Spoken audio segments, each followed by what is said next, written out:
É.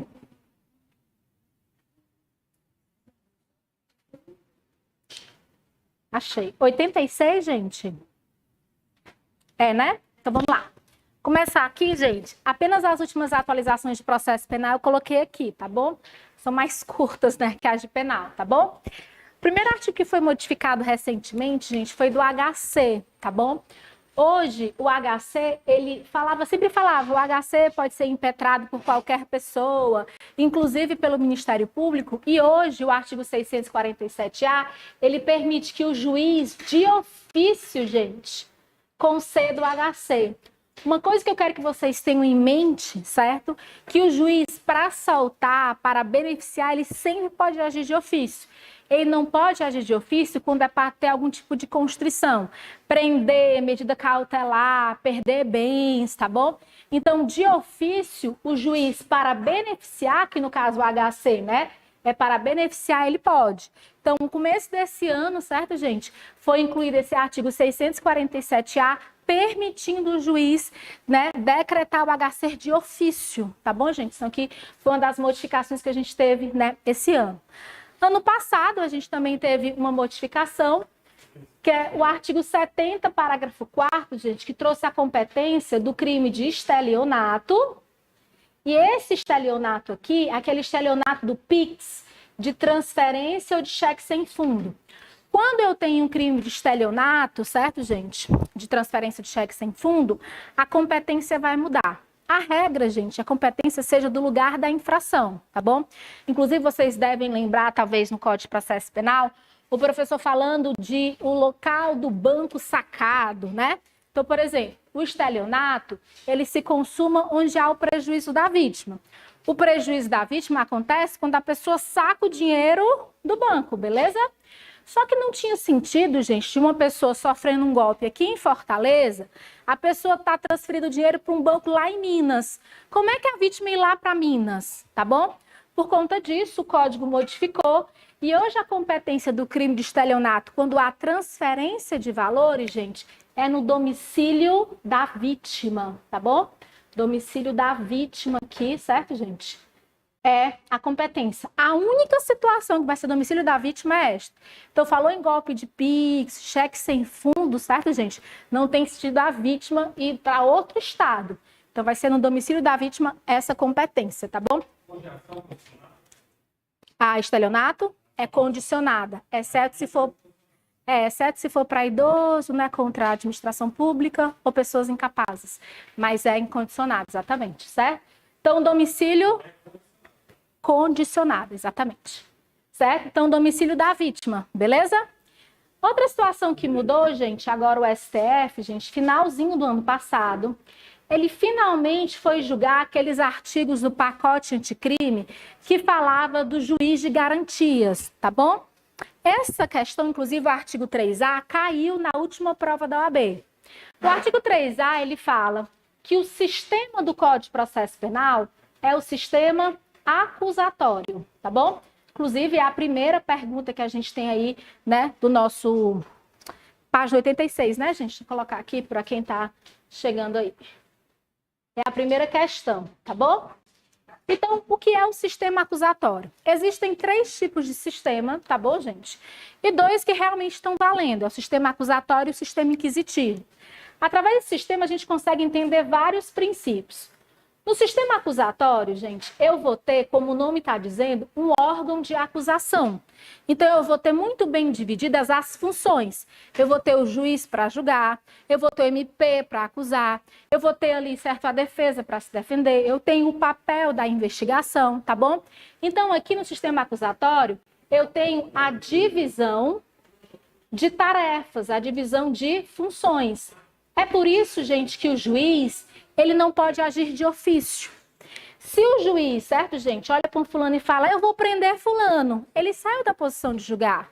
Ele não é o acusador. Quem tem que pedir a prisão é o MP, é o delegado, é a vítima, e não o juiz. O juiz, ele sai de uma posição de imparcialidade nesse caso. Então, por isso que ele não pode agir de ofício quando é, para prender essa pessoa. Isso por conta do sistema acusatório que divide as tarefas, né, das pessoas muito bem.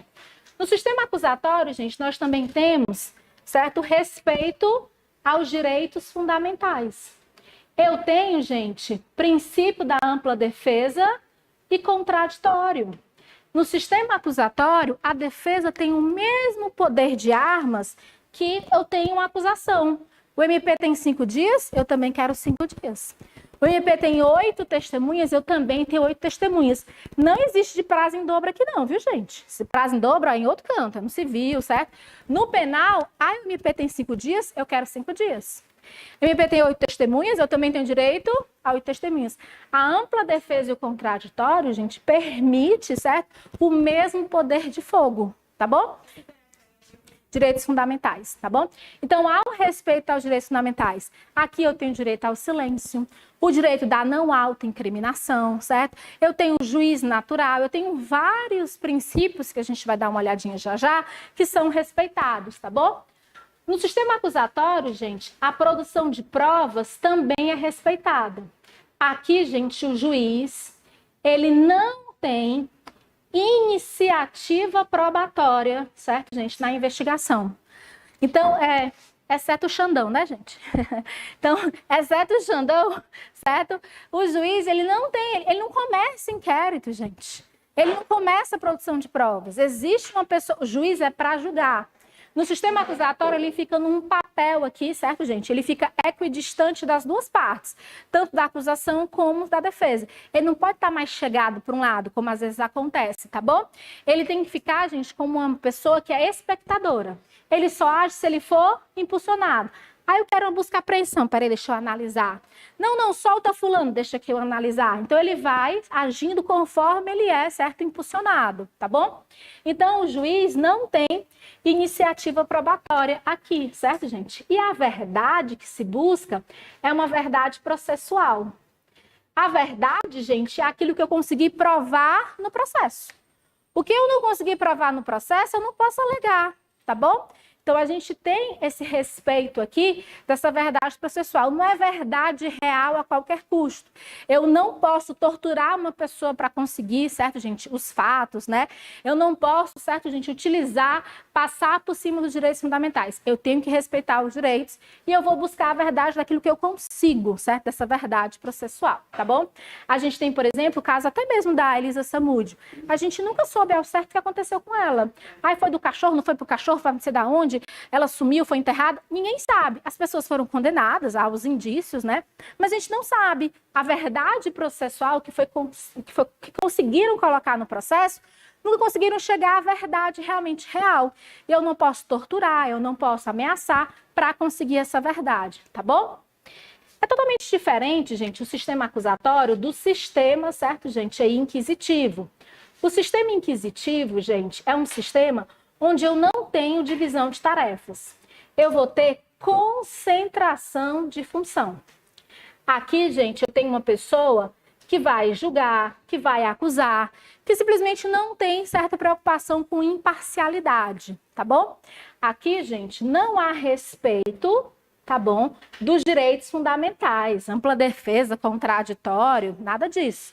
A busca aqui, gente, é da verdade real. Se eu tiver que passar por cima de direitos fundamentais, se eu tiver que não respeitar o direito ao silêncio, tá bom? No inquisitivo, gente, as provas servem para buscar a verdade real.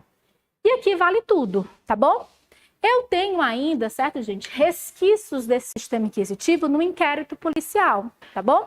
Ainda há resquícios, apesar, certo, gente, de não, né, ser completamente, mas o inquérito policial, por exemplo, não tem ampla defesa e contraditório. No inquérito policial, o delegado, ele comanda esse procedimento administrativo de forma, né, que ele vai ali, né, discricionária.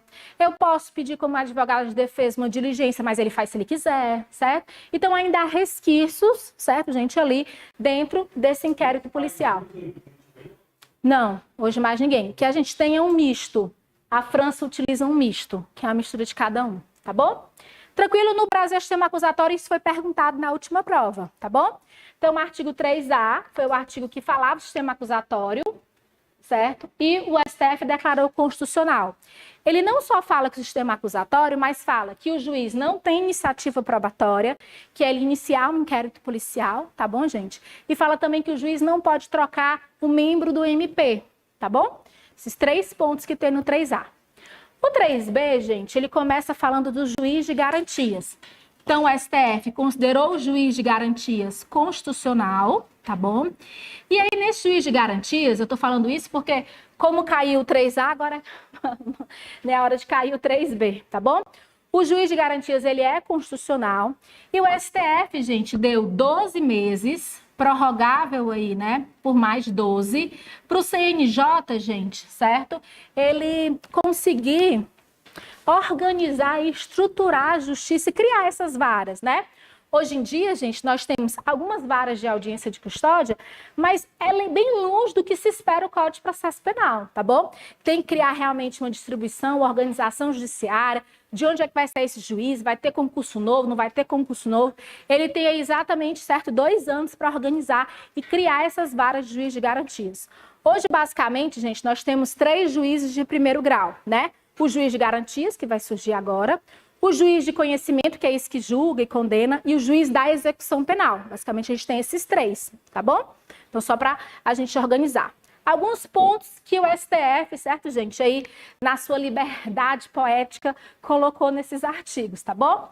Primeiro ponto, gente, que nós temos aqui é que o juiz de garantias, ele vai, certo, gente, operar no inquérito policial até o oferecimento da denúncia, certo? Como é que eu posso dizer? Na redação original seria até o recebimento, mas não fazia sentido um juiz, né, receber a denúncia e outro ficar com o processo, tipo, não tinha sentido. Então, o que o STF falou? Juiz de garantias é durante o inquérito, juiz de conhecimento é outro, separa, tá bom? Segunda coisa, gente, ele simplesmente tirou a barreira que existia entre o juiz de garantias e o juiz de conhecimento. O pacote anticrime previa que os autos, né, aquilo que o juiz de garantias tivesse atuado, ficaria com ele e acautelados. O juiz de conhecimento não teria, certo, aí, acesso a isso. Então, se eu tivesse aqui o juiz de garantias autorizado interceptação telefônica, o juiz de conhecimento não teria acesso a essas decisões, teria acesso à interceptação telefônica, mas não teria acesso ao procedimento, certo? Isso não acontece mais. Então, os autos, tá bom, gente? Desse inquérito, dessa atuação, certo, gente, processual durante o inquérito policial, eles não ficam mais acautelados. Ou seja, o juiz de conhecimento recebe tudo. Ah, teve prisão preventiva, teve interceptação telefônica, teve busca e apreensão, tudo que o juiz de garantias tiver decidido, o juiz de conhecimento vai receber, tá bom? Terceiro ponto, gente, aí a gente tem uma decisão já desse ano, que é o poder de investigação do MP, tá bom? O STF, gente, ele já tinha decidido que o MP tinha certo poder de investigação. Acho que todo mundo lembra, na época, até daquela confusão do governo Dilma, o pessoal misturou tudo, né? E falava sobre essa questão do poder de investigação do MP. Então, naquela época, o STF já tinha decidido que o MP podia investigar, mas não existiam os limites. E o STF, esse ano, analisando o artigo 3B, criou esses limites. Então, a primeira coisa que o MP tem, ele tem um próprio inquérito, que é o chamado PIC, tá bom? Que é um procedimento de investigação criminal. Professor, esse PIC já existia? Já, beleza. O que acontece, gente? O PIC, ele tinha um prazo de 90 dias. O STF falou, quer funcionar como delegado? Pois então o prazo do inquérito é o mesmo. Se o prazo do inquérito é 10 dias, prorrogável por mais, 10 dias se ele estiver preso e 30 dias se ele estiver solto, então o seu procedimento também vai ser 10 dias e 30 dias se ele estiver solto. Então, a primeira coisa que o STF fez foi igualar o prazo dos inquéritos. O inquérito delegado e o inquérito do MP têm o mesmo prazo, tá bom? Segunda observação, todo procedimento, todo PIC, deve ser comunicado ao juiz. Porque diz lá no Código de Processo Penal que todo procedimento investigativo deve ser comunicado ao juiz de garantias, inclusive do MP. O MP não pode se safar disso, tanto se ele começar, como se ele não quiser começar. Professora, como assim ele não quiser começar? O MP, gente, ele faz o controle externo da polícia. E muitas vezes ele escolhe não abrir alguns procedimentos investigatórios contra policiais. Ele tem que dizer por que ele não vai abrir, por que ele não vai investigar, tá bom? Então isso aqui também é importante. Tranquilo até agora, gente? É o inquérito do MP. Ele se chama procedimento de investigação criminal. Procedimento. Foi. Diferença de acusatório com inquisitivo, certo? Vamos nós, gente? Tranquilo aqui? Certo? E aí, gente, tem um ponto aqui que a gente não pode esquecer, tá bom? Hoje o inquérito, gente, ele é arquivado pelo MP. O arquivamento é feito pelo MP. O pacote anticrime tinha estipulado isso, o artigo estava suspenso e o STF, tirou, disse assim, é constitucional, o MP pode arquivar. Antes, professora, como era? Antes, o MP pedia e o juiz arquivava. Hoje, tudo quem faz é o Ministério Público, tá bom? O que o STF, quis incluir? Quando o artigo 28, ele trata do arquivamento do MP, ele fala que quando o MP for arquivar um inquérito, ele tem que comunicar à vítima, tá bom? Vítima, desculpa, a gente está arquivando esse inquérito. Então, aqui, ele fala na comunicação da vítima, na comunicação para o delegado, óbvio, e a comunicação do investigado. Então, a lei já trazia essa previsão. Se, vítima, a gente vai arquivar, olha, investigado, a gente não vai prosseguir com esse inquérito, e olha, delegado, o teu trabalho aí, a gente resolveu arquivar. O STF falou, faltou uma pessoa. Gente, para quem vocês acham que o ministro do STF faltou comunicar? O juiz, O juiz.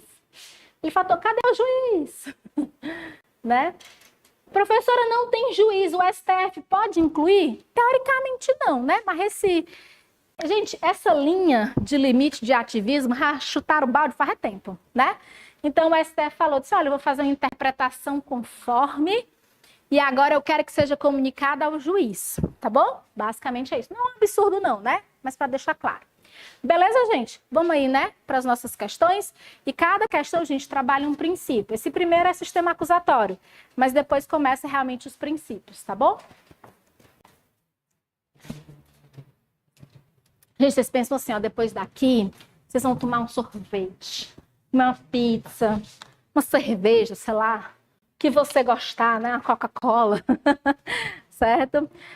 Descansa um pouco a mente, o dia foi pesado, E amanhã acorda, a gente toma banho, vai para a sua igreja, não vai para a sua igreja, vai para a sua praia, para onde for, e senta, a gente resolve questão. É importante que você consiga revisar essa matéria próximo às aulas que vocês fizeram, tá bom? E é tipo assim, revisou, passou, agora é só a prova, tá bom? Então vamos lá, primeira questão. Acerca dos sistemas processuais penais, a legislação processual penal brasileira, interpretada pelos tribunais superiores, eu estou na primeira questão da página 86. Assinale a afirmativa correta. Letra A. A adoção do sistema acusatório no direito brasileiro advém da legislação adjetiva penal, que em sua redação original demonstrava a opção pelo sistema acusatório puro. Gente, legislação adjetiva é a legislação de direito penal, é o Código Penal. Não. Onde é que vem o sistema acusatório? O sistema acusatório vem da Constituição, com a criação do MP, tá bom? Então, essa letra A está errada. E o nosso sistema acusatório não é puro. Professora, por que não é puro? Porque a gente tem um inquérito, uns pontinhos de inquisitivo, Então, a gente não é puro, a gente não tem, tá bom? Letra B. O sistema acusatório se caracteriza pela separação entre as funções do acusador e julgador, podendo haver acidentalmente a proibição de provas, produção de provas de ofício pelo magistrado. Tá certo, gente? A gente tem essa divisão e acidentalmente a gente tem, certo, gente, essa proibição. Vou ler o resto, mas já é a letra B, tá bom? A letra C fala: a jurisprudência do STF, no sentido que o sistema inquisitivo adotado no Brasil é errado, certo, gente? Então, o Brasil, ele não adota o sistema inquisitivo. Ele é inadmissível, mas o nosso sistema, desde a Constituição, ele é o acusatório, tá bom? Só agora colocaram no Código de Processo Penal, gente. Mas desde a Constituição, a gente tem um sistema acusatório. Como é que eu identifico o sistema acusatório? A presença de um Ministério Público, tá bom? Então, essa tá errada. Letra D. É compatível com o sistema acusatório adotado no Brasil a requisição pelo magistrado de indiciamento do acusado, desde que realizada após o recebimento da denúncia. Gente, o MP pode fazer isso? Ou, desculpe, o juiz, ele pode mandar no inquérito, gente? Não pode. Indiciamento, gente, é um ato privativo do delegado, só ele que faz, tá bom? E ele não faz, gente, depois do recebimento da denúncia. O que é o indiciamento, gente? É quando uma pessoa no inquérito, ela passa a ser uma pessoa investigada, a ser realmente suspeita do crime. Ela passa a ser uma pessoa indiciada, ela é o objeto do inquérito policial. Antes ela estava sendo assim, ó, só aqui, ó, suspeita, eu estou investigando aqui o crime. Quando ela é indiciada, o delegado fala, esse inquérito policial, o objetivo é descobrir se essa pessoa cometeu o crime. Gente, muda o status dela. Só quem pode fazer isso é o delegado, porque quem preside o inquérito é o delegado. Gente, tem sentido indiciar uma pessoa quando a ação já começou, gente? Não. Se a ação já começou, o inquérito, ó, já foi terminado. Então, tá errado por esses dois motivos, tá bom?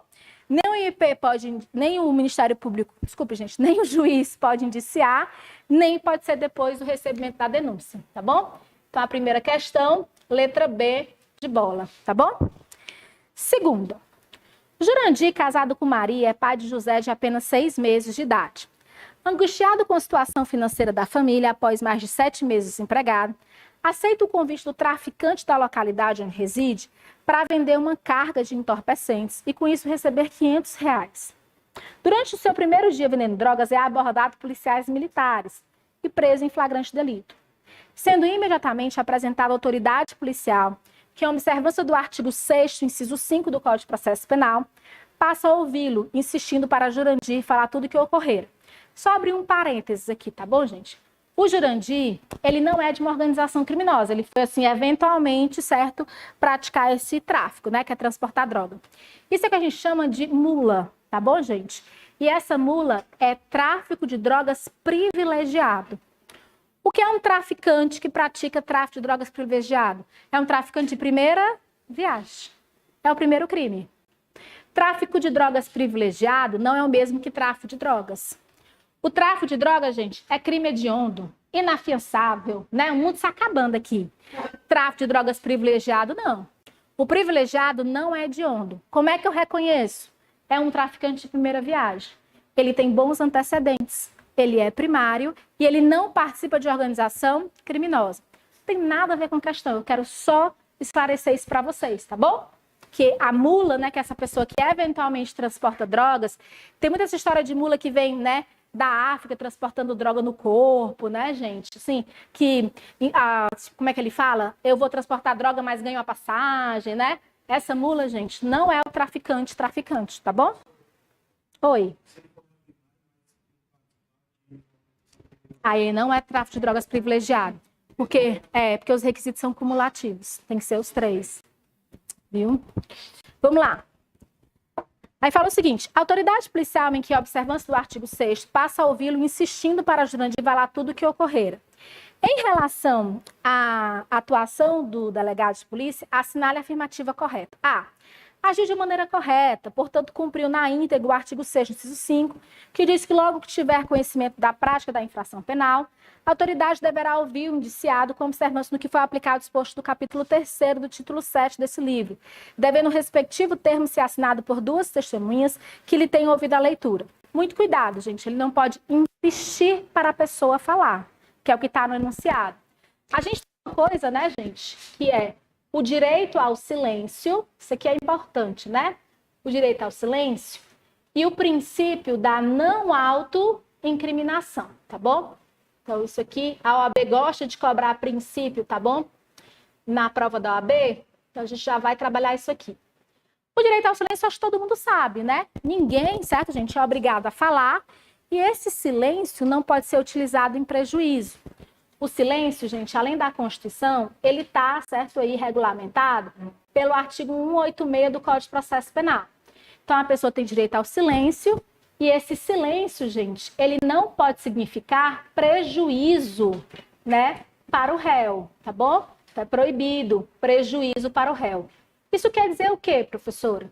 Quando a gente fala em revelia no processo civil, Se a pessoa é rével no processo civil, aqueles fatos são considerados verdadeiros. No penal, não. Se no penal a pessoa não quiser falar, não quer dizer que ela está admitindo o crime. O silêncio não pode ser utilizado em prejuízo. O fato dele não falar não quer dizer que ele está assumindo a culpa. No penal, quem cala, gente, não consente, tá bom? Então fique claro isso. O fato dele estar calado não quer dizer que ele está assumindo a culpa. É diferente lá no civil. Exemplo, gente. Uma pessoa, certo, recebe um processo de divórcio litigioso. Se ela ficar calada, o divórcio sai. Se ela não se defender, gente, reputa-se como verdadeiros os fatos da inicial. Aqui não é a mesma coisa. No penal não tem isso, tá bom? Então, o silêncio não pode ser utilizado em prejuízo, tá bom? O juiz não pode dizer, fulano é culpado, vou condenar porque foi em silêncio. Não pode. Uma observação bastante importante. Ele tem direito, gente, que a gente chama de silêncio parcial. O que é o silêncio parcial? Ele pode responder apenas as perguntas do seu advogado. Professora, como assim? Tô na dúvida, né? Como assim apenas as perguntas do seu advogado de defesa? Gente, ele pode escolher responder apenas aquilo que ele quer. Então, num eventual interrogatório, ele pode dizer, não respondo ao MP, não respondo ao juiz, eu só respondo as perguntas do meu advogado. E isso é direito dele, certo, gente? E isso já está altamente consagrado no STJ, gente. Na pandemia, que as audiências são gravadas, o tanto vocês depois colocam, gente, na internet, chilique de juiz penal. Pode ter certeza, o chilique é porque ele não admite que o cara fique em silêncio quando ele pergunta. Ele fala, se abrir a boca, tem que abrir a boca para mim. Não, querido, ele tem direito ao silêncio parcial, tá bom? É, apenas as perguntas do seu advogado. Certo? De nada. Certo? Silêncio prejuízo, beleza? Princípio, gente, da não autoincriminação, ou não fazer prova contra si, ou senetussa detegere, né? Tem uma ruma de termo, certo? Que a gente tem isso aqui. Aqui, gente, aquele velho bom não fazer prova contra si. Ele não é obrigado, gente, a participar ativamente, participação ativa, da produção de provas. Então, ele não pode ser insistido ou instado a falar, ele não é obrigado a falar. O delegado não pode, certo, insistir. Se coagir, ainda é crime de abuso de autoridade, tá bom? Então, aqui, ele não é obrigado a participar ativamente da produção de provas, gente. Aquela história que a gente sempre lembra, né? Porque isso aqui é a cara do bafômetro, né? Ah, a pessoa parada no bafômetro. Qual é a primeira orientação que todo advogado faz? Não faça bafômetro. Pague a multa, mas aí você não faz prova da embriaguez contra você.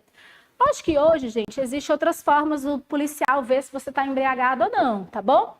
Mas se você estiver levemente embriagado, pelo amor de Deus, não estou ensinando coisa errada, tá bom? Estou só falando aí, né, como advogada de defesa, né?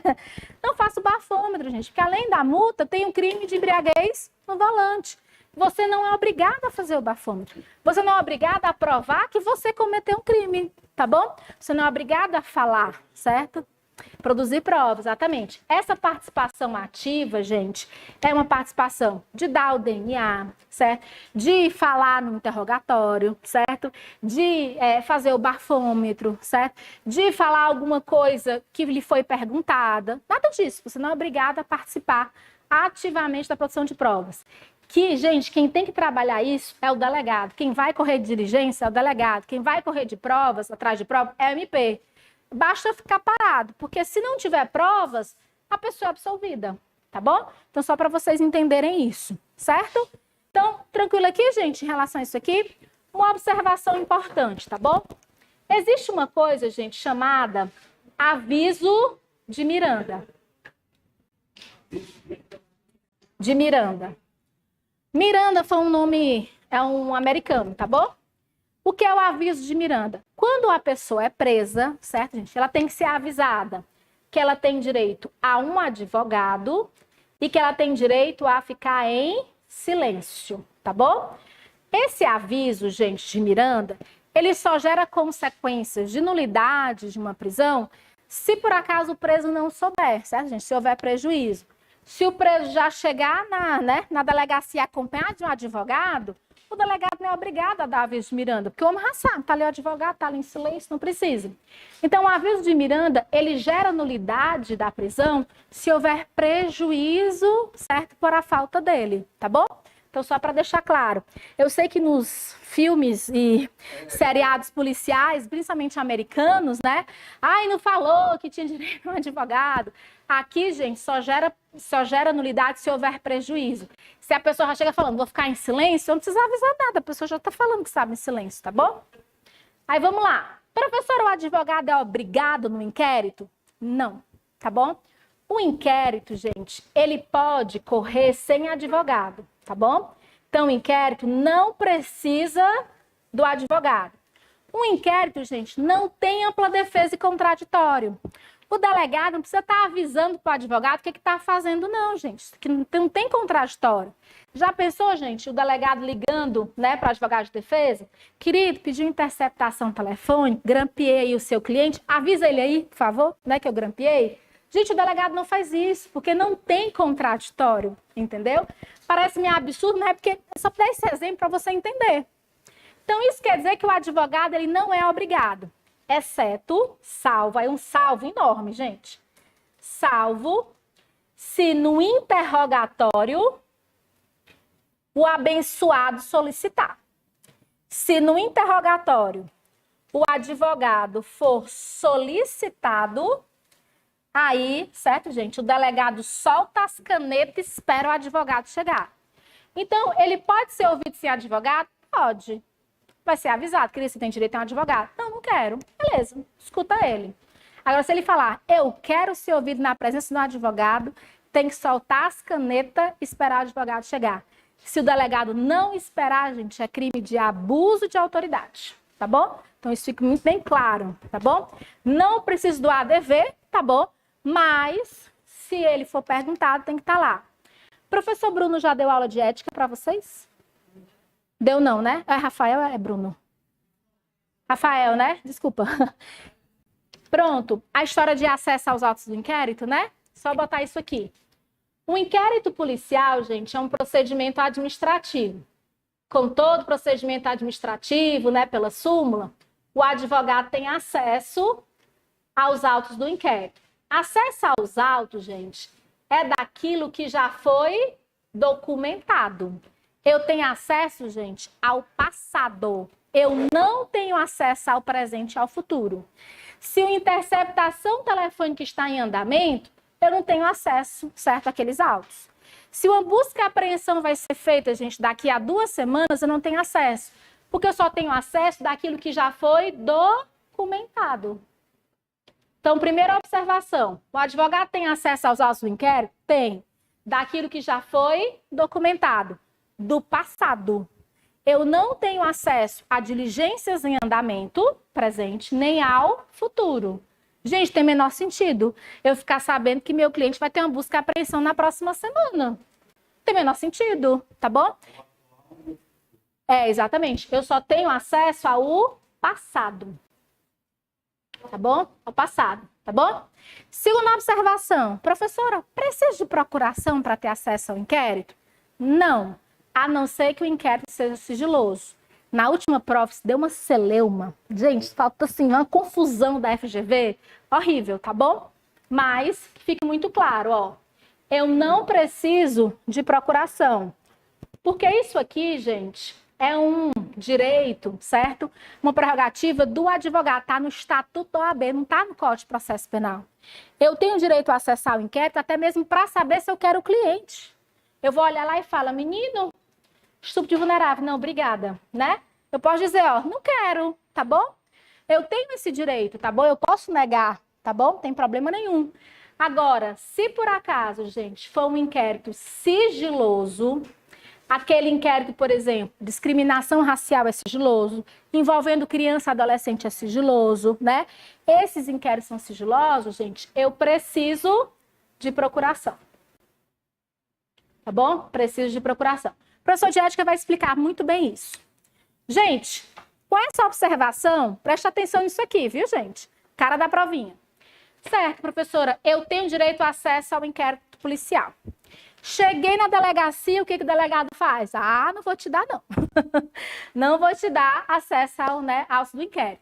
Esse direito, gente, é um direito líquido e certo que está no Estatuto da OAB. Não tem nada a ver com o réu, tá bom? Isso não tem nada a ver com o réu, é um direito líquido e certo. Se o delegado nega, eu entro com HC ou com mandato de segurança? Mandato de segurança. Direito líquido e certo, não aparato para HC, mandado de segurança. Então, preste atenção, gente. Delegado negou acesso aos autos do inquérito, MS. Mandado de segurança. Gente, se o delegado, certo, gente, está negando acesso aos autos, quem é que vai, para quem vai, né, para onde vou levar, né, melhor, certo? Para onde eu envio esse mandado de segurança? Quem está acima do delegado, gente? É o juiz ou o Tribunal de Justiça? O juiz. Então, o mandado de segurança vai para o juiz, tá bom? Então, ato contra o delegado vai para o juiz.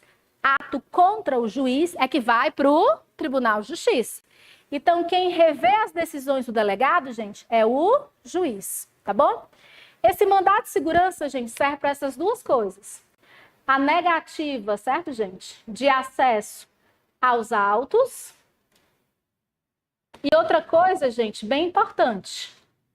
O direito que eu tenho, que também está no Estatuto da Ordem, da entrevista pessoal e reservada, esquece o reservada, né? Pessoal e reservada com o meu cliente, tá bom? Então, esse direito aqui está no Estatuto da Ordem, artigo 7º do Estatuto. Eu tenho direito a acessar os autos do inquérito e eu tenho direito a uma entrevista pessoal e reservada com o meu cliente. Eu chegar na delegacia, delegado, eu quero conversar com o meu cliente. Geralmente, né, ele me manda para o corredor da delegacia, porque eu vou ali juntar, né, fazer assim, para ninguém escutar, ou no corredor do fórum, tá bom? Mas, teoricamente, é uma entrevista, né, pessoal e reservada. Isso não pode ser negado. E, gente, é a qualquer tempo. No meio da audiência, eu quero fazer uma entrevista pessoal e reservada, levanta a mão e fala, entrevista pessoal e reservada, com licença, né? Vou para um canto, falo com o meu cliente e volto. Se isso não for respeitado, gente, mandado de segurança, porque esse é um direito líquido e certo, meu como advogado. É meu. Tá bom? Tranquilo? De boa? Vamos nós, isso foi só a letra A. Letra B. Letra B, então essa A está errada. Letra B. Agiu em desconformidade com o que dispõe o princípio da não autoincriminação, pois deveria obrigatoriamente informar Jurandir acerca do direito ao silêncio. Entretanto, nenhuma consequência jurídica haverá uma vez que Jurandir foi de fato preso em flagrante delito. Gente, o direito ao silêncio, gente, é com sem prisão em flagrante, não tem nada a ver. Ele não é obrigado, certo, gente, a falar, tá bom? Então essa parte também está errada. Letra C. Lembrando, gente, que o que está errado é ele ter insistido do cara a falar, tá bom? Letra C. Procedeu em desconformidade com o que dispõe o princípio da não autoincriminação, pois deveria obrigatoriamente informar Jurandir acerca do direito ao silêncio. Assim, a prova produzida deveria ser considerada ilícita, pois restou violado o direito ao preso ao silêncio e não à autoincriminação, nos termos do artigo 5º, inciso, né, 63 da Constituição Federal. Essa é a correta, gente. Ela, na verdade, é a mais correta, né? A letra C. Ele tem, né? Ele não pode insistir dele a falar. Na verdade, ele tem que falar o quê? Eu queria, você tem direito ao silêncio. Essa insistência, gente, viola o princípio da não autoincriminação, de que a pessoa não é obrigada a falar, certo, gente? Essa que está certa. A letra D fala, procedeu de maneira incorreta, pois não poderia ouvir Jurandir sem antes comunicar sua prisão ao Ministério Público. Tem nada a ver, gente, ele pode ouvir antes, viu? Tem nada a ver. Só lembrando que a letra C está errada, gente, porque ele fala que ele só tem direito ao silêncio se não tiver prisão em flagrante. Com ou sem prisão em flagrante, ele tem direito ao silêncio, tá bom? Então, a letra correta aí é a letra C. Essas questões de processo penal dá assim um nó no juízo, viu, gente? A de penal é maravilhosa. Alfredo, importante empresário do ramo de fabricação de joias e exportação de pedras preciosas, de forma reiterada, livre e consciente, realizou operações comerciais sem o recolhimento dos tributos pertinentes, sob a orientação do seu contador Pedro. Com o avanço das investigações contra seu império e tomando conhecimento de que seria expedido um mandado de prisão preventiva em seu desfavor, Alfredo ingere chá de uma substância desconhecida, encenando a própria morte a fim de livrar-se das acusações. Esse foi criativo, né? Sob sua orientação, também é forjado atestado de óbito, que é juntado aos atos do inquérito policial. Alfredo se utiliza do mesmo falsificador para obter novas cédulas de identidade, rumando para a cidade do interior, localizando pela polícia, tomava café em uma padaria, é conduzido à presença da autoridade policial apresentando documento de identificação com nome falso. Gente, é um enunciado desse tamanho. Mas resumindo, o cara estava sendo investigado, forjou a morte, forjou o auto de prisão, né? Uma certidão de óbito, mas foi encontrado tomando café. Basicamente é isso, tá bom? Por que eu trouxe essa questão? Essa questão é baseada numa jurisprudência recente. Que jurisprudência é essa, gente? Vamos lá. Existe uma ação que se chama revisão criminal. A revisão criminal, gente, é a nossa rescisória, tá bom? Quando eu quero mexer com uma sentença que já transitou em julgado, eu entro com a revisão criminal. Uma pessoa foi condenada injustamente, né? Uma prova nova surge, é revisão criminal, é a nossa rescisória. Só que a regra, gente, é que a revisão criminal, ela só pode ser em favor da defesa, certo? Então, eu só posso entrar com revisão criminal se for para absolver a pessoa, não para condenar. Porque no processo penal, só colocar aqui, é proibido o que a gente chama, né? Chamado non reformatio impejus. O que é não reformatio impejus? Se a ação é da defesa, eu não posso piorar a situação do réu. Se a defesa chega e fala assim, por favor, juiz, absolve o meu cliente, o tribunal não pode fazer absolver, a pena foi pouco, meu querido, eu vou aumentar de novo, botar aqui para 12. Ele não pode fazer isso se o pedido é da defesa. Não pode reformar para pior se o pedido é da defesa. Isso é revisão criminal. Então, surgiu uma prova nova que vai absolver. Nós tivemos um caso emblemático aqui no Ceará, do maníaco da moto, não sei se vocês lembram. O cara ficou preso 4 anos e tantos meses, né? E aí depois um vídeo surgiu demonstrando que a pessoa que foi presa tinha 1,60 m e o verdadeiro, né, agressor, gente, que estuprava e tal, assediava, tinha quase 2 metros de altura, gente. Tipo assim, claramente no vídeo a pessoa tinha 1,80 m e quem foi preso foi 1,60 m. Ele já tinha sido, né, sentenciado, já tinha transitado no julgado, ele já estava cumprindo pena. 4 anos depois, a senhora imagina, um cara 4 anos numa prisão em Fortaleza, gente, por, né, crime sexual. Entendeu, né? Isso aqui a gente não recupera nunca. E aí surgiu essa prova nova. A Defensoria Pública entrou com a revisão criminal, tá bom? E com essa revisão criminal ele foi absolvido. Então eu só posso em relação à defesa. Só que aí, gente, nos últimos 2 anos, o STJ tem admitido uma situação que a acusação pode entrar. Então, se vocês entenderam bem isso, vamos supor que uma pessoa é absolvida, certo? Ela é absolvida porque o MP não juntou as provas, beleza? Então, ela é absolvida. 2 anos depois que transita em julgado a sentença, surge uma testemunha. Foi ele que praticou o crime. A acusação não pode fazer nada, gente, porque já transitou em julgado. Eu só posso mexer numa coisa julgada no penal se for pela defesa. Pela acusação, não posso.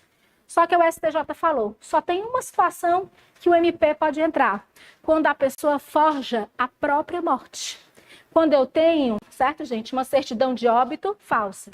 Basicamente, é o STJ falando, é muita audácia, né? A pessoa, né, finge a morte, me coloca uma certidão de óbito falsa e acha que eu não posso fazer nada, né? Basicamente é isso. Então, o STJ, ele admite a revisão criminal nessa única hipótese, quando eu tenho uma certidão de óbito falsa. Certo, gente? Eu só posso mexer na coisa julgada nessa situação.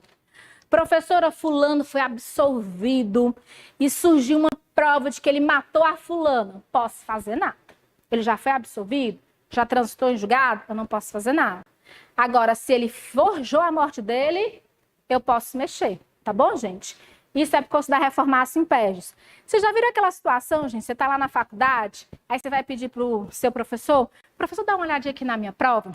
Eu tirei um 7, mas acho que eu mereço um 8, né? Aí ele fala, 7, meu querido, você merecia um 6. Aí diminui a sua nota, né? É isso que não pode. É isso que não pode no penal, gente. Você vai lá pedir um benefício, a pessoa lhe lasca todinha, entendeu? Não pode. Reformar para pior. Beleza? Então vamos lá para o abençoadozinho aqui que estava tomando café e forjou a morte dele, gente. Letra A. O reconhecimento da extinção de punibilidade pela morte do agente no curso do processo desafia em qualquer hipótese recurso de apelação. Não, gente. É rese, é recurso em sentido estrito. Eu vou explicar uma coisa muito simples para vocês. Se no processo o juiz absolver ou condenar, é apelação. Qualquer outra decisão é rese. O nosso rese, gente, é como se fosse o agravo do instrumento, entendeu? Então, o recurso, gente, dessas decisões é esse, é recurso em sentido estrito. Então, a extinção de punibilidade, o juiz não está absolvendo nem condenando, tá bom? Então, é recurso em sentido estrito, não é apelação. Apelação, gente, é quando a sentença absolve ou condena, tá bom? Artigo 581, se você quiser anotar aí. 581, exatamente. Por força do princípio do nemo tenetur sed tegere. Esse princípio, gente, é esse aqui, ó. Princípio da não autoincriminação, tá bom?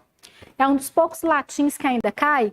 Bem que o Luiz Roberto Barroso, ele tá agora, né, tirando os latins, as coisas, né? Talvez não caia mais latim. Por força do princípio do nemo tenetur sed tegere, a apresentação de dados inverídicos à autoridade policial é equiparada ao exercício de direito de defesa, não sendo obrigado o investigado a produzir elementos contra si, inclusive quanto aos dados de qualificação. Errado, gente. Ele tem direito ao silêncio, exceto a sua identificação. Ele pode ficar em silêncio, exceto sobre quem ele é. Ele não pode mentir. Tanto você como o policial. Nem o policial pode, né, se eximir de dizer quem ele é, de se identificar, nem a gente. Então, por que, professora, isso? Porque a Constituição veda o anonimato. Se o policial perguntar seu nome, você tem que dizer seu nome. Professora, mas se eu disser meu nome, tem um mandato em aberto? Não interessa. Você não pode mentir sobre a sua identificação. Você não pode ficar calado sobre quem você é. Da mesma forma que você perguntar para o policial o nome dele, ele tem que falar o nome dele, tá bom?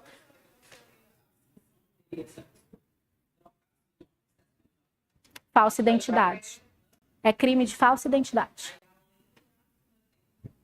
Falsa identidade. Viu? Tem até súmula disso, né? Então, isso está errado, beleza? Letra C.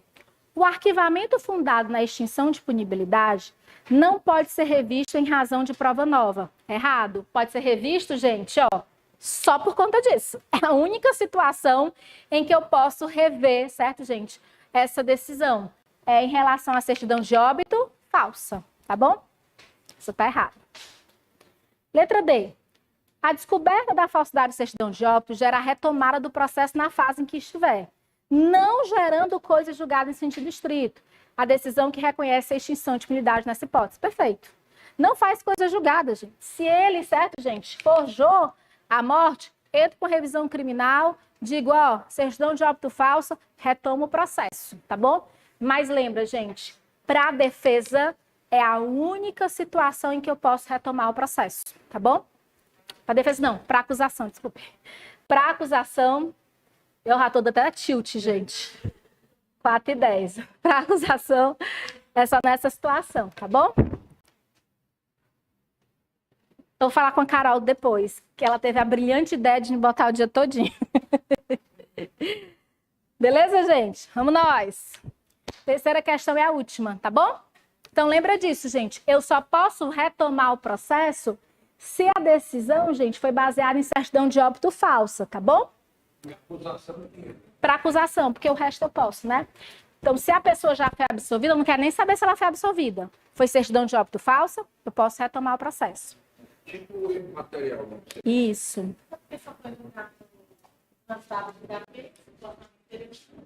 É. Exatamente. Quarta questão, gente. Consoante a jurisprudência dos tribunais superiores, assinala a afirmativa que corretamente correlaciona o uso dos princípios no processo penal. Letra A. Luiz foi flagrado transportando diversas espécies de fauna ameaçadas em extinção em seu caminhão. Neste caso, a apreensão e perdimento imediato do veículo não viola o princípio devido processo legal. Preste atenção à frase, gente. Ele foi parado numa blitz, certo? O perdimento imediato não viola o devido processo legal. Eu só posso ser presa ou perder meus bens depois do processo. Então, essa está errada. Eu não posso ter o perdimento imediato. Eu preciso do procedimento, eu preciso do processo. Tá bom? Então, ai, professora, mas a prisão em flagrante? Você é presa em flagrante, vai para a audiência de custódia, você só continua preso se for necessário. Mas eu não posso ter perdimento de bem, gente, que é um efeito da condenação, sem ter condenação ainda, sem ter processo. Ele, depende, fica apreendido, né? Ele está falando, fica apreendido. Mas tem que ter decisão. Tem que ter o juiz. Hã? A CNH ele pode aprender? Pode, mas ele só perde, né? Ele fica suspensa. Ele só perde depois de decisão. Não, se ele pode reter na hora. Pode. Então, olha só, gente, o que está errado? Perdimento imediato do veículo. Não é imediato, tá bom? Tem que ter o devido processo legal. Tem que ter uma audiência de custódia. Tem que ter um juiz analisando alguma coisa, certo? Então, letra A está errada. Letra B, gente. O aviso de Miranda deve ser realizado no momento da prisão-captura. A sua ausência faz presumir o prejuízo do acusado ante a violação do princípio da presunção de inocência. O prejuízo não é presumido, eu tenho que provar. Se o cabo chegar no delegado com o advogado do lado e o silêncio do outro, gente, não houve prejuízo, tá bom? Então, a ausência do aviso de Miranda, gente, só vai gerar uma ilegalidade se tiver prejuízo. E esse prejuízo precisa ser provado, tá bom? Letra C. João falsificou sua própria certidão de óbito a fim de ver extinta sua punibilidade. Nesse caso, o princípio da vedação do bis in idem impede nova persecução. Persecução é mesmo que ação, tá bom, gente? Gente, certidão de óbito falso impede do processo voltar, gente? Não. Certo? Tá vendo como essa jurisprudência está sendo cobrada, né? Segunda questão da FGV sobre isso. Essa tá errado. Bis in idem, gente, é a pessoa ser acusada 2 vezes pela mesma coisa, viu? Letra D. O Ministério Público ofereceu denúncia em desfavor de Pedro, a que restou rejeitada, levando à interposição de recurso próprio. Sendo assim, Pedro deve ser intimado para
Pois é, tipo uma pastilhazinha, gente. A pessoa fica maravilhosa, tô viva, né?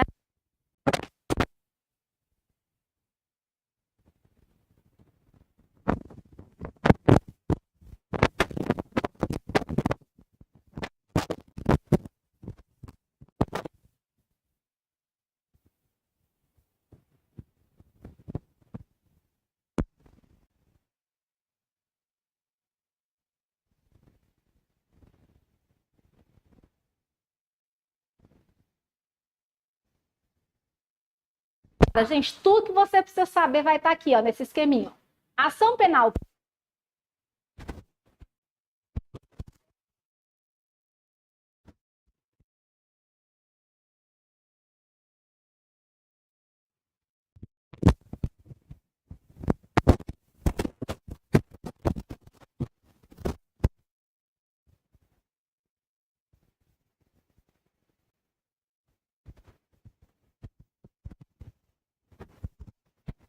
Bom, ação penal privada, não.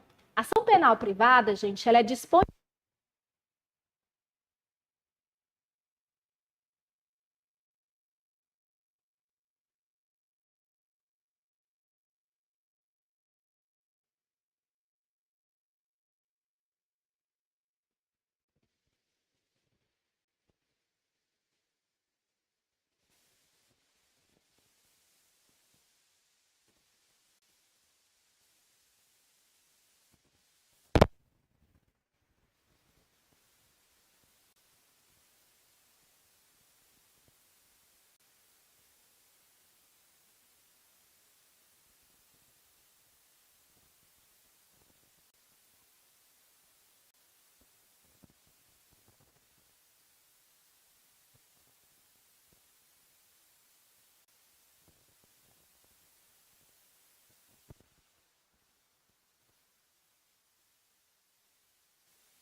Lô.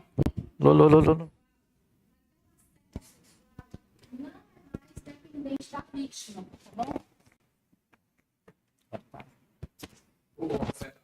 Beleza.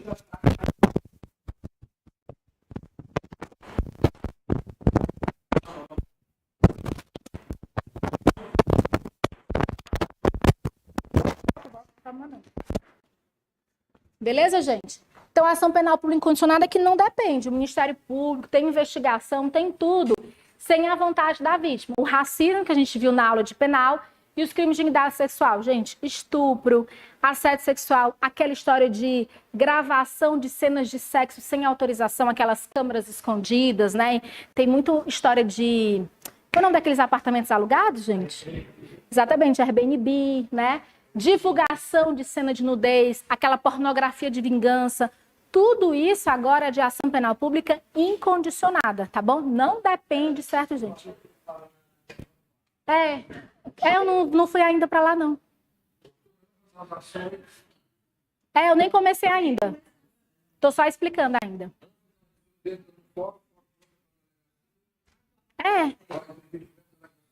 Faz tudo, exatamente. Então, para o pessoal que está ali na gravação, certo? Eu não comecei assim, não estou explicando ainda. Então, a ação penal ela pode ser pública ou ação penal privada.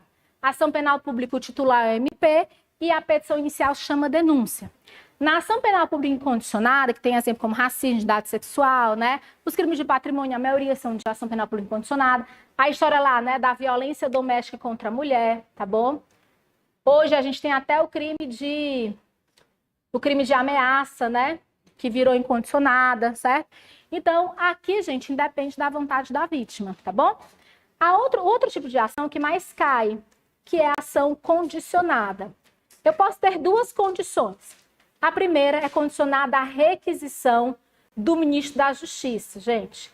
Isso aqui tem uns 5 exames, mais ou menos, que caíram. Qual é essa requisição do ministro da Justiça? São os crimes, gente, contra a honra do presidente. Quando eu tenho um crime contra a honra do presidente, gente, ou de chefe de governo estrangeiro, quem decide se vai ter ação ou não é o ministro da Justiça. Então, xingou o Lula, xingou na época o Bolsonaro, xingou a Dilma, xingou quem for, certo, gente? Presidente da República, certo? Quem vai decidir não é o presidente. Quem decide é o ministro da Justiça. E só tem ação se o ministro da Justiça tiver.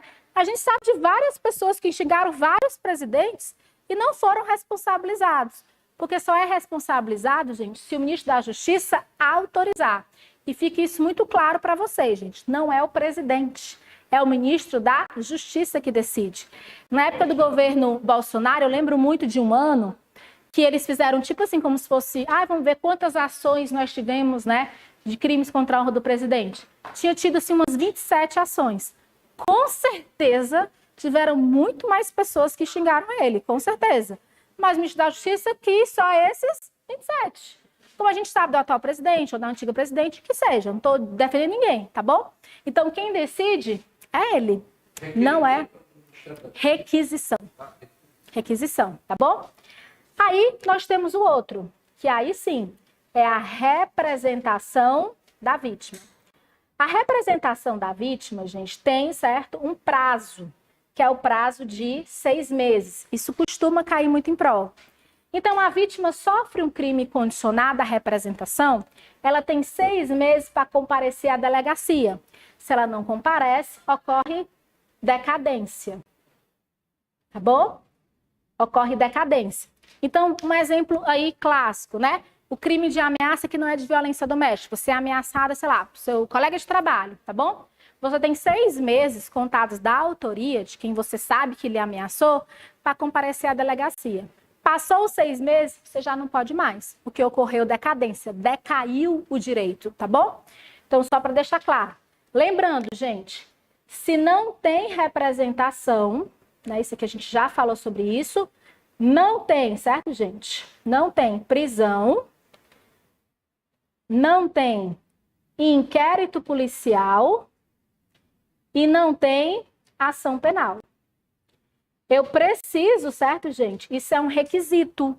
Então, se a vítima não representar, a pessoa não vai presa. Se a vítima não representar, o delegado não pode abrir o inquérito policial. E se a vítima não representar, o Ministério Público não pode abrir ação penal, tá bom? Ação privada, gente. Ação privada, gente, é a vítima, tá bom? E essa vítima vai contratar um advogado, vai conceder uma procuração com poderes especiais para entrar com a queixa-crime. Então, a petição inicial da ação pública é denúncia. A petição inicial da ação privada é queixa-crime. pare de ficar falando que vai na delegacia prestar uma queixa, pelo amor de Deus. Você vai noticiar um crime. Então, quando você fizer com essa carteirinha na mão, misericórdia, né? Eu estava semana passada, gente, delegacia de repressão de crimes, discriminação racial, que fica ali perto do terminal do Papicu, não sabia nem que ela existia, gente, ela tem 1 ano. Cheguei lá, nossa, tudo novo, né? Eu cheguei lá, aí estava lá esperando para ser ouvida pela delegada, certo? Aí chegou um advogado com um cliente negro, né, discriminação racial. Eu vim aqui prestar uma queixa, chega doeu nos ouvidos. O escrivão, gente, chega riu. Gente, você vai noticiar um crime.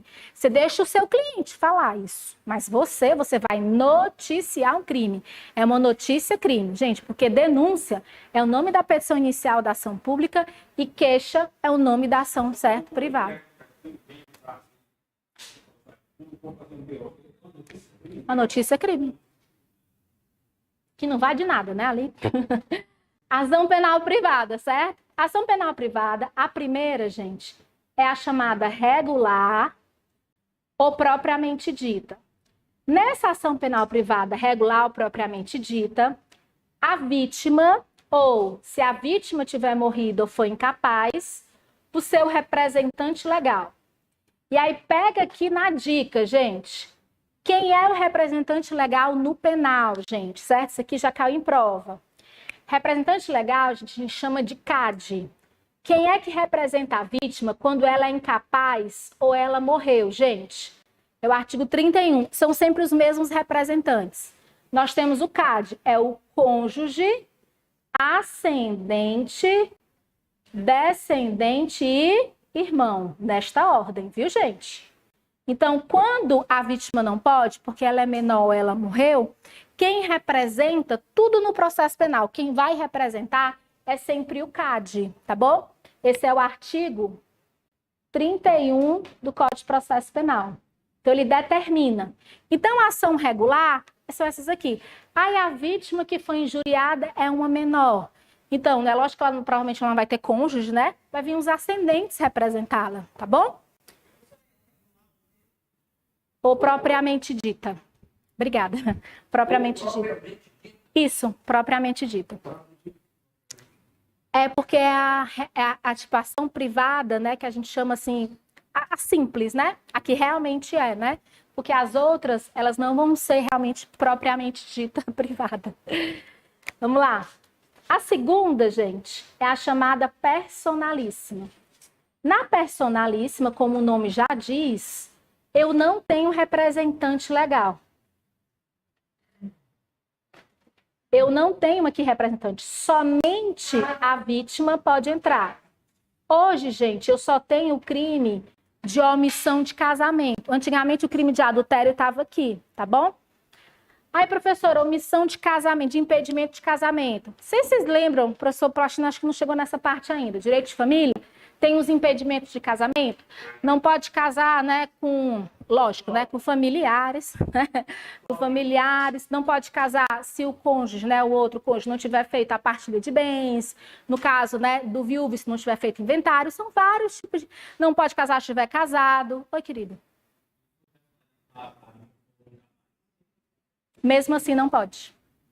É só a vítima, certo? E aí, gente, nós só temos esse crime, que é de omissão de impedimento de casamento.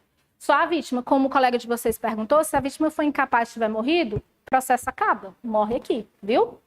Vamos lá. E por último, gente, a gente tem uma que se chama subsidiária da pública. A subsidiária da pública é uma ação privada, gente, que não era para ser privada. Ela era para ser pública, mas ela nasceu da inércia do MP. O MP, quando ele vai oferecer denúncia, ele tem um prazo. Se ele recebeu o inquérito policial, ele não vai arquivar, não vai ter acordo, certo? Ele vai oferecer a denúncia, ele tem um prazo. Se o cara estiver preso, ele tem 5 dias para oferecer denúncia. Se o cara estiver solto, ele tem 15 dias. Lógico, gente, que o Ministério Público ele normalmente não consegue cumprir esse prazo. São muitos processos, muitos inquéritos, tá bom? Mas o que a lei fala? Inclusive, a Constituição garante. Se o MP ele não cumprir esse prazo, surge para a vítima o direito de entrar com uma ação penal, certo, no lugar do Ministério Público. Então, vamos supor, gente, que você foi vítima de um crime de roubo. Roubo é ação penal pública. Aí terminou o inquérito, foi para o Ministério Público, 1 mês, 2 meses, você fala assim, mas fulano não vai responder o processo, não? Acontece muito com homicídio, né, gente? Fulano não vai responder, não? Então, a lei dá o direito da vítima entrar com a ação no lugar do Ministério Público. Então, isso acontece, gente, quando eu tenho a inércia do Ministério Público. A ação, ela era pública, mas o MP não entrou, abre-se uma janela. Essa janela, gente, como toda ação privada, ela é de 6 meses, certo, gente? E aqui é contato da autoria, enquanto que esses 6 meses, eles começam com o fim do prazo do MP. Então, deixa eu só explicar isso aqui para vocês, ó, gente. A ação, ela é pública, crime de roubo, tá bom? Então, o crime de roubo, ele tem uma prescrição aí de 12 anos, tá bom? Prescrição de 12 anos.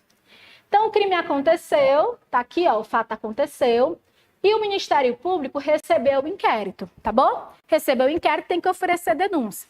O cara tá solto, beleza? O cara tá solto. Se ele tá solto, quanto tempo o MP tem para oferecer denúncia? 15 dias. Ele tem 15 dias para começar o processo. Ele não começa, gente. O prazo termina aqui, ó. Os 15 dias terminam aqui e o MP nada de oferecer. Você tá lá esperando, tá bom? Então, surge na inércia do MP o direito de você entrar no lugar do MP. Só que a vítima tem uma janelinha, gente, que é só de 6 meses. Então, durante esses 6 meses, a vítima ele pode esperar o MP, mas ele não pode esperar para sempre. Se cansei de esperar. Eu mesmo vou contratar um advogado, eu vou resolver esse negócio aqui. O inquérito já foi feito, então ele entra com essa ação privada no lugar do MP. Mas ele só pode entrar, gente, durante esses 6 meses, tá bom? Professora, e durante esses 6 meses, o MP também pode entrar? Pode. Acabou os 6 meses? Também pode. Enquanto não acabar a prescrição, o MP pode entrar, tá bom?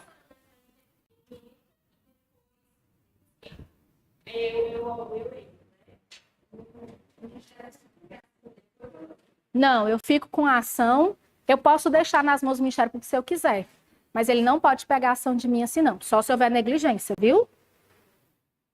Mas ele é colocado para trabalhar. Pode entrar, isso. Quinta questão. Só um resumo dessa primeira parte. Resumo? Tá. Vamos lá, eu resumo tudo, Irma, não. 2 tipos de ação, viu, gente? Pública e privada. A ação penal pública, o MP é o titular e o nome da petição inicial é denúncia. Então, a ação, a petição inicial começa através de denúncia. Na ação pública, gente, essa ação ela é indisponível, certo, gente, para o Ministério Público. Ele não escolhe se vai entrar ou não, ele tem que escolher, tá bom, gente? Só que aqui, gente, ela é divisível. Ela pode entrar, por exemplo, o MP pode entrar contra 3 abençoados e esperar um ter mais provas, por exemplo, tá bom? Nessa ação pública, ela pode ser incondicionada ou condicionada. Na incondicionada, como o nome já está dizendo, gente, o MP não depende de nada. Ele não depende da vítima para entrar com essa ação. A prisão pode ocorrer, o inquérito pode ocorrer, né? A gente pode ter aí a ação sem nem a vítima autorizar. Ela pode até perdoar a pessoa, vai acontecer. A gente tem, por exemplo, o caso de violência doméstica, que talvez seja o caso mais clássico, né? A mulher apanha do marido, certo? A ação é incondicionada. Ela perdoou, reatou, teve filho com ele. Não interessa, a ação ela vai correr, independente da vontade dela. Se lembra daquele caso, gente, do Vitor e Léo? Eu não sei qual dos dois, gente. Eu não sei se é o Vitor ou se foi o Léo. Uma hora dessa, eu não sei mais nem o que é. Bateu na mulher dentro do elevador, a mulher grávida. Ela perdoou, reataram, não interessa o processo, correu. Ele foi condenado a 1 mês? Foi pouco? Foi. Mas ele foi condenado, independente da vontade dela, tá bom? Condicionada, gente, eu tô vendo agora que tá errado, condicionada. Não é porque eu escrevi aqui.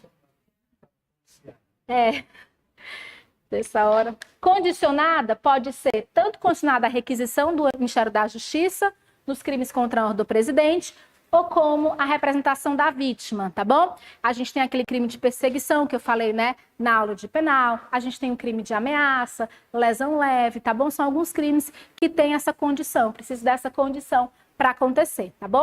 Lembrando que a vítima tem 6 meses para representar. Então, a pessoa está sendo perseguida, gente. Não comparece em 6 meses à delegacia, você não pode mais ver aquela pessoa responsabilizada, tá bom? O crime de estelionato, que agora não é condicionado à representação, também não pode ver a pessoa responsabilizada. No caso da ação penal privada, gente, apesar dela ser disponível, a vítima que escolhe, ela é indivisível, ela é um bloquinho só. Ou entra contra todo mundo, ou entra contra ninguém. Ou perdoa todo mundo, ou não perdoa ninguém, tá bom? Aqui eu tenho uma vítima, certo? E a queixa-crime, e esse advogado com procuração de poderes especiais. 3 tipos de ação penal privada. A propriamente dita, que eu posso tanto ter a vítima como representante legal. A personalíssima, que é só a vítima. Ou a subsidiária da pública, em que a ação começa pública, ela deveria ser pública, mas como o MP não cumpriu o prazo, a vítima entrou com a ação no lugar dele, tá bom? Vamos para as questões, gente. 5ª questão. No que se refere ao tema da ação penal, é correto afirmar que a. No exercício da ação penal pelo crime de estelionato, em qualquer caso, depende de representação do ofendido. Em qualquer caso ou não. Se for idoso ou contra a administração pública, a ação é incondicionada. Então, a regra é condicionada à representação? É. Mas não é em qualquer caso, gente. Artigo 171, parágrafo 5º do Código Penal traz isso, tá bom? 171, parágrafo 5º, tá bom? Caso de idoso ou administração pública, a ação é incondicionada. Tá errado, porque tem esse em qualquer caso, tá bom? Tô na letra A da 5ª questão. É artigo 171, parágrafo 5º do Código Penal. A 4ª questão foi letra D. Tá aqui. Letra B. A queixa contra qualquer dos autores do crime obrigará o processo a todos, cabendo ao Ministério Público velar pela sua divisibilidade. Ai, professora, se eu entrar a queixa em relação a um, é contra todo mundo? É. Mas, gente, isso é divisibilidade ou indivisibilidade? Indivisibilidade. Casquinha de banana cruel, né? Essa, cruel. Gente, o Ministério Público vai velar pela sua indivisibilidade. Ou entra contra todo mundo ou contra ninguém. Perfeito. Mas o princípio não é divisibilidade, é indivisibilidade. Letra C. Não é cabível a ação penal privada subsidiária da pública pelo ofendido quando o órgão do Ministério Público, quando o órgão da execução do Ministério Público promover o arquivamento do inquérito policial. Segura essa daí, viu? Segura essa. Letra D. Nos casos em que a lei exigir a representação do ofendido nos crimes processados por ação penal pública, a vítima não poderá retratar-se da representação depois do recebimento da denúncia. Ela não pode se retratar depois do oferecimento, não é do recebimento. Então, preste atenção, gente, ó. Ela representou, né? Ela foi da delegacia. Ela pode desistir? Pode. Até o Ministério Público oferecer a denúncia. Não é do recebimento. O que está errado é o momento. Não é recebimento, é oferecimento. Gente, botou o MP para trabalhar, botou o MP para fazer denúncia, meu irmão, não pode mais fazer nada não, né? Porque pensa numa pessoa para não gostar de trabalhar MP. Botou o MP para botar o estagiário para fazer a denúncia, meu irmão, pronto. Pronto, aí não pode desistir mais não, viu? Fique muito claro. Por que a letra C está certa, gente? A certa é a letra C. A letra C está certa, gente, porque a ação penal privada subsidiária é pela inércia. Se o MP mandou arquivar, ele não ficou inerte, gente. Ele se mexeu, tá bom? Então, a letra C fala assim, ó. Não, MP, não mudou? Mudou recente. É porque tu chegou um pouquinho atrasado. Mas o arquivamento agora é pelo MP, ó. Viu? Então, a letra C, gente, está certa porque esse, né, não será cabível se o MP promover o arquivamento. Se ele se mexeu, gente, ele não ficou inerte, tá bom? Então, tá certo, viu? Só cabe a subsidiária se ele for inerte. Ele não ficou inerte, ele se mexeu. Então, letra C.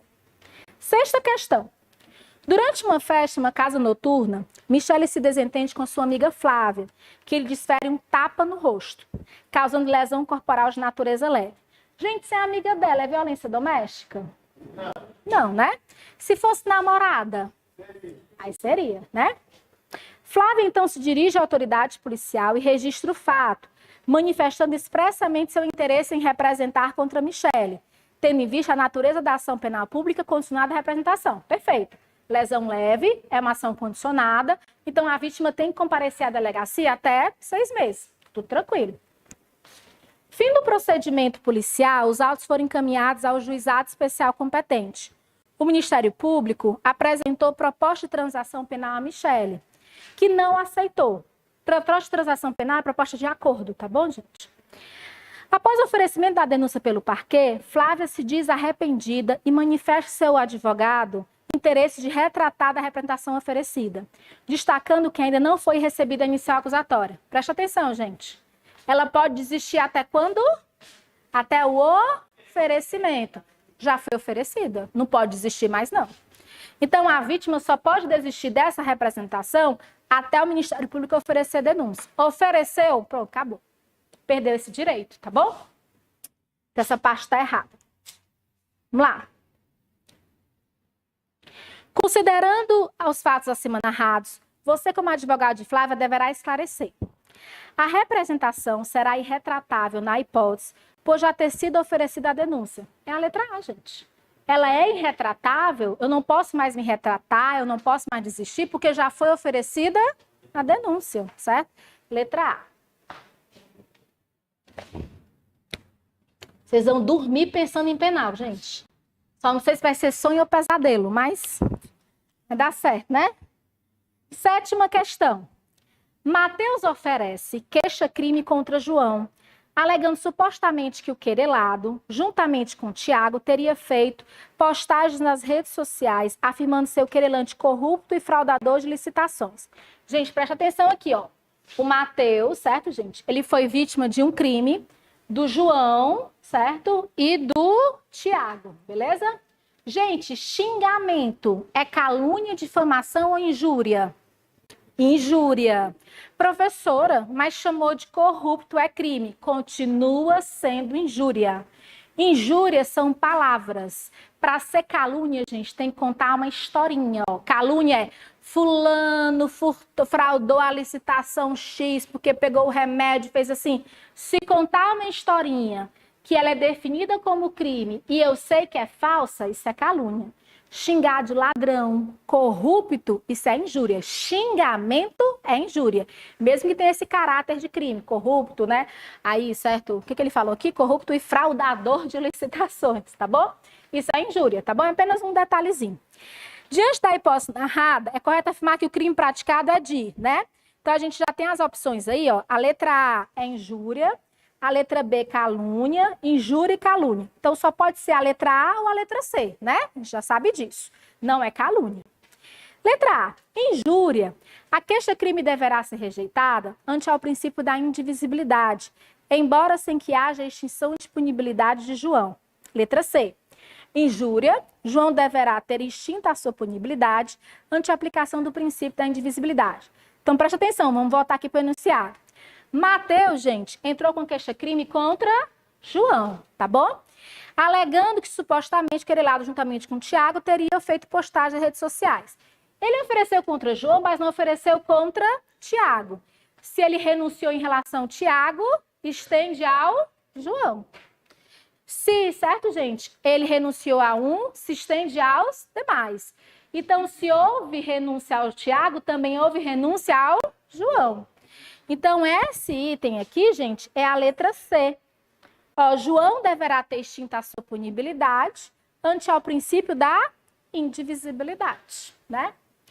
Caiu indivisibilidade na última prova, gente. Me esgoelando, né? Cada um dos meninos acertaram. 8ª questão. No mês de janeiro de 2023, a gente está acabando, gente. Quando acabar a ação penal, libera vocês, né? No mês de janeiro de 2023, Luísa sofreu graves ameaças à sua integridade física, proferidas por Anísio. Luísa ficou bastante apavorada com as ameaças e relatou o fato a seu pai, Joaquim, e a sua filha Ana, então com 18 anos de idade, e a sua irmã Joaçara, de 25 anos de idade. No mês seguinte, Anísio cumpriu a ameaça e assassinou Luísa. Sobre o delito de ameaça, sujeito à representação, assinar a afirmativa correta. Preste atenção, gente. Se ela morreu, eu tenho o CAD, né? Ó. Cônjuge, ascendente, descendente, irmão. Então, na lista, ó, eu tenho o quê?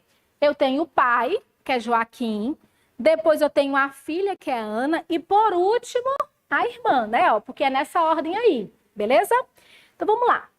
Sob delito de ameaça, sujeito à representação, assinala a afirmativa correta. Letra A. O direito de representação é personalíssimo, extinguido-se com o falecimento da ofendida. Não, gente. Pode ser representante legal, né? O filho, o pai pode representá-la. Letra B. O direito de representação poderá ser exercido por Joaquim, Ana e Joaçara nesta ordem. Perfeito, né? Joaquim, ascendente. Ana, descendente. Qual é o nome da irmã, gente? Joaçara. Joaçara, a irmã. Jussara, é? Jussara. Desculpa, eu tenho uma amiga Joaçara.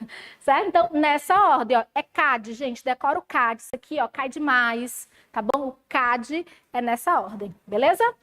Então, letra B de bola, né?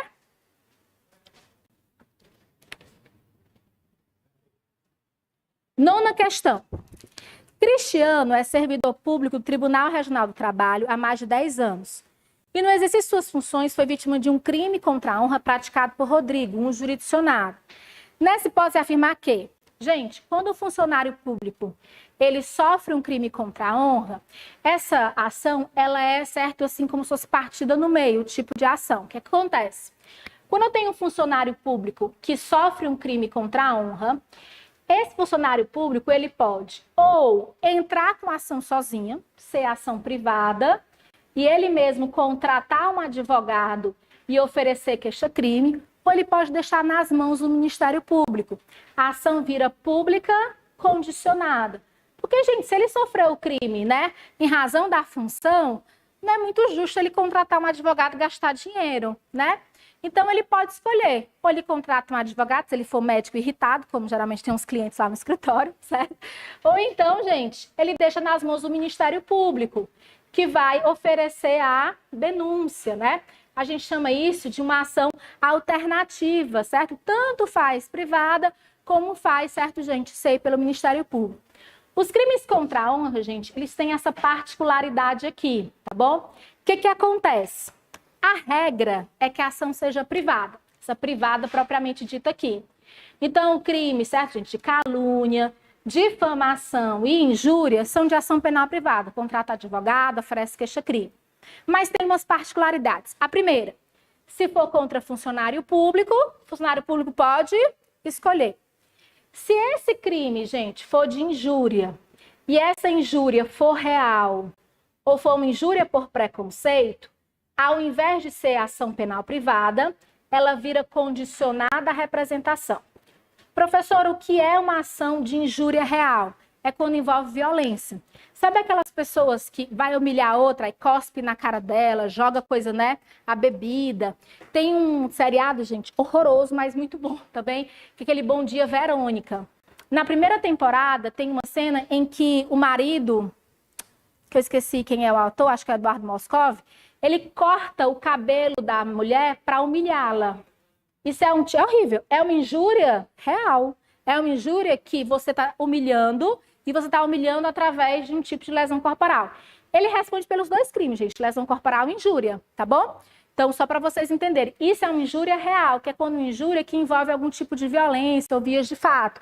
Puxa os cabelos, arranha, né? Cospe, joga coisa, né? Bebida na cara da outra, nessas coisas, tá bom? Horrorosas.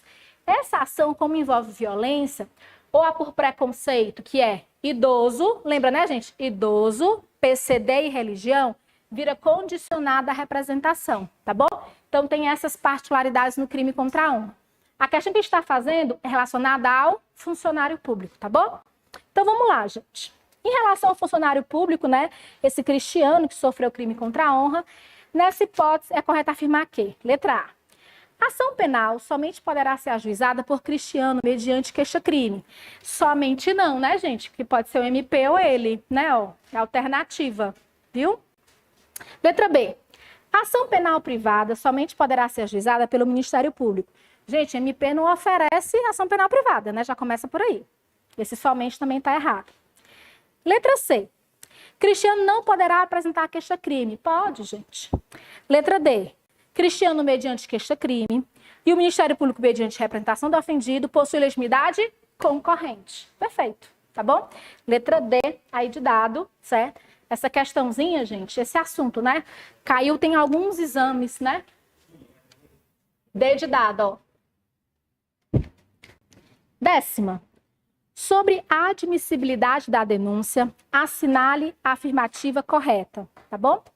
Gente, a denúncia, gente, ela tem uma regrinha. A denúncia, ela tem alguns requisitos. Então, ela pode ser rejeitada, e é um assunto, né, que a OAB gosta de cobrar, certo? Pelo artigo 395. O artigo 395, estou acabando, gente. Né? Eu vou fazer só a de ação penal. Tem alguma mais aí? Tem não, essa é a última, né? Então pronto, ó, pode respirar. A denúncia, ela pode ser rejeitada e o artigo 395 fala quando, tá bom? Essa denúncia pode ser rejeitada ou não recebida pelo juiz, primeiro, gente, se houver uma inépcia, tá bom? Se tiver inépcia, ou seja, se ela for inepta, ela vai ser rejeitada. Professora, como é que acontece inépcia no processo penal? É quando ela não preenche os requisitos do artigo 41 do Código de Processo Penal. O artigo 41 fala o que tem que ter na petição inicial. É um artigo bem mais simples que o do processo civil, certo, gente? E o que ele exige, gente? A exposição do fato criminoso com todas as suas circunstâncias. Isso quer dizer que não basta falar que o João matou a Maria. O João matou a Maria quando? Que horas? Com quê? Ela morreu como? Foi um tiro? Foi um, né? Sei lá, foi uma arma? Que tipo de arma? João tem quantos anos? Maria tinha quantos anos? Qual foi o motivo? Tem que descrever o fato com todas as suas circunstâncias. Tem qualificadora, tem agravante, tem majorante? É isso. Se não for descrito, gente, essa denúncia vai ser rejeitada. Professora, por quê? Porque o réu se defende dos fatos, tá bom, gente? Por isso que os fatos devem estar. Quando ele não faz isso, gente, a gente tem o que a gente chama de denúncia genérica. A denúncia genérica é aquela, gente, que é como se fosse aplicada para todo mundo. Ela é tão objetiva, ela é tão genérica, que se eu colocar qualquer João ali, o João vai ter praticado aquele crime. Não tem diferença entre os crimes, tá bom? Ela é genérica. Segundo, gente, também ela vai ser rejeitada pela ausência dos pressupostos processuais, ou, certo, gente, de condições da ação. Gente, graças a Deus, a gente no penal não fica naquela teoria da ação, que é processo penal, processo civil um todinho, né? Legitimidade de agir, possibilidade jurídica do pedido. Meu Deus do céu, aquilo ali, né? É a treva, né? Então, aqui a gente tem praticamente duas situações, tá bom? Primeira situação, gente, condição da ação. Ai, professora, o que é uma condição da ação, gente? A representação da vítima. A ação, gente, é condicionada à representação. Então, se falta, gente, a representação, essa denúncia deve ser rejeitada. Lembra que eu falei, gente, que sem representação não tem ação penal? Exatamente isso, tá bom? Então, a falta de representação. Outra condição da ação, gente, é a procuração com poderes especiais na ação privada. Essas duas situações, gente. O que cai é isso. Por último, também vai ser rejeitada pela ausência de justa causa. Ausência de prova, gente. Eu não posso entrar com uma ação penal simplesmente porque eu quero. O inquérito policial tem que ter feito seu trabalho, a gente tem que ter juntado elementos de informação. A gente chama no processo penal, justa causa, gente, de indícios de autoria e materialidade do crime. Gente, se no penal você já acha que você fez outra faculdade, né, imagine no processo penal. Realidade do crime. Eu fico me perguntando o que o próprio do professor lá na faculdade está dando. Não sei se ele não consegue chegar aí, alguma coisa assim, mas... Ou então, às vezes, vocês também não conseguem condensar tudo, é muita informação, né? Então, ó, a denúncia vai ser rejeitada pela inépcia, se não descreve os fatos. Faltou uma condição da ação, como representação ou procuração, tá bom? Ou não tem provas, não tem justa causa, tá bom? São essas três situações. Indícios de autoria ou materialidade do crime. Indícios que aquela pessoa praticou o crime e que o crime realmente existe, né? 10ª questão, gente. Assinale a afirmativa correta.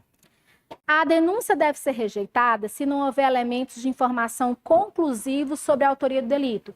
São indícios, gente. Não precisa ser conclusivos, tá bom?